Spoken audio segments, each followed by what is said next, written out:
things here? Behind the bar there? Yeah, they do. You got it all right. The necessities, the bare necessities.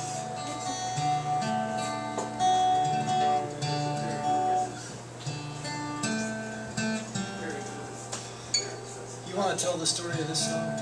Okay, except it's awfully long when I tell it. Well, they say it's okay. Okay, I'll try and make it brief. Oh my God.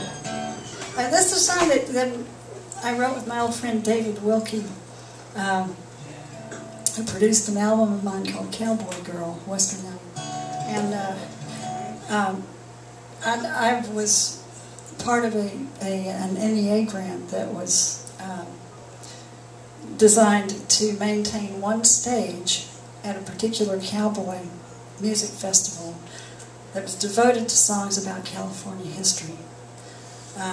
So I didn't think they were going to get the grant. I got a call like just before, a couple of months before the festival. Oh, we got the grant. And I'm like, oh, great. And I realized I had one song that was vaguely about California history. So I started writing, and I roped my old friend David into writing this one, which he was interested in, which is a song about Wyatt Earp.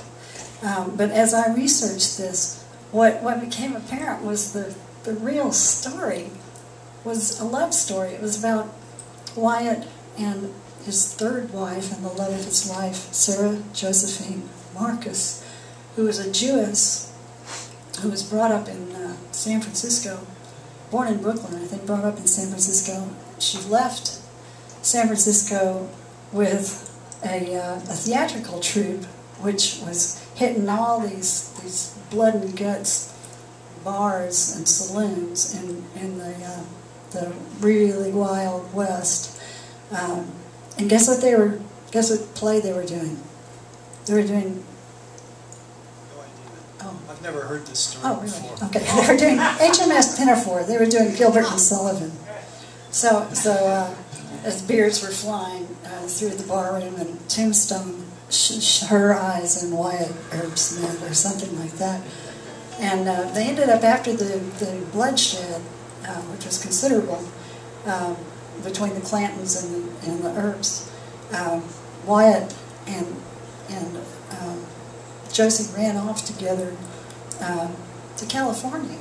And then they started this incredibly prolific period of their lives.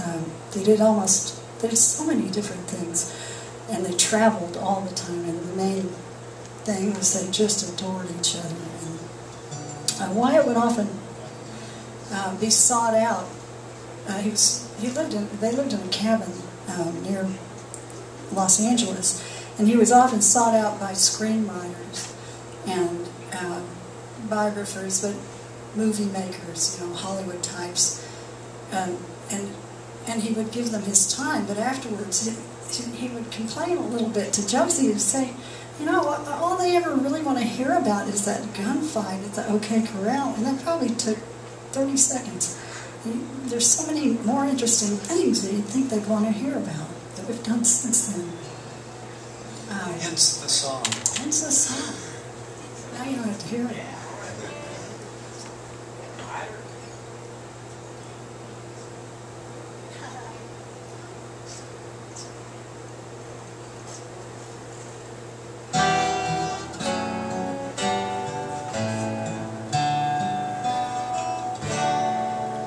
That 30-second gunfight out by the old OK. The Clantons against my brothers and good old Doc Holliday.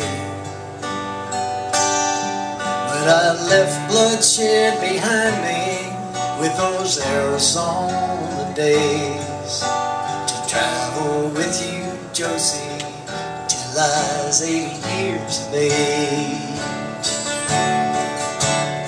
Wandering with you, Wyatt, was the pleasure of my days. I left the stage, my family, in ordinary ways. We lost 2 unborn babies to hear you call me Sadie is what I will miss the most.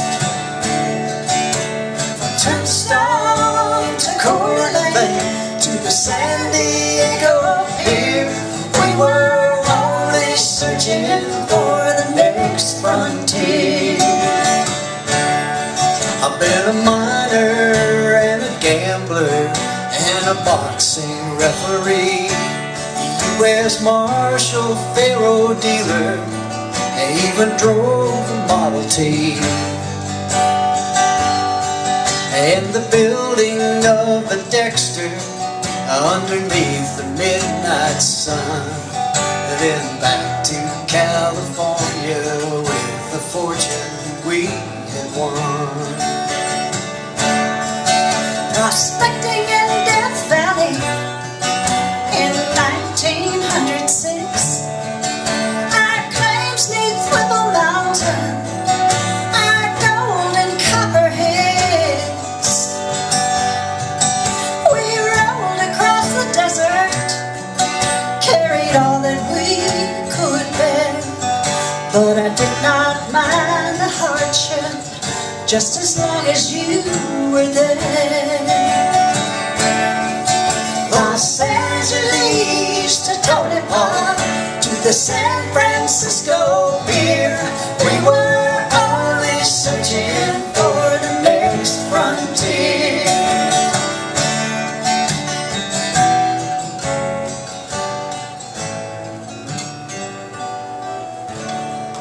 Well, Bat Masterson, my brothers, Christ, I outlived them all.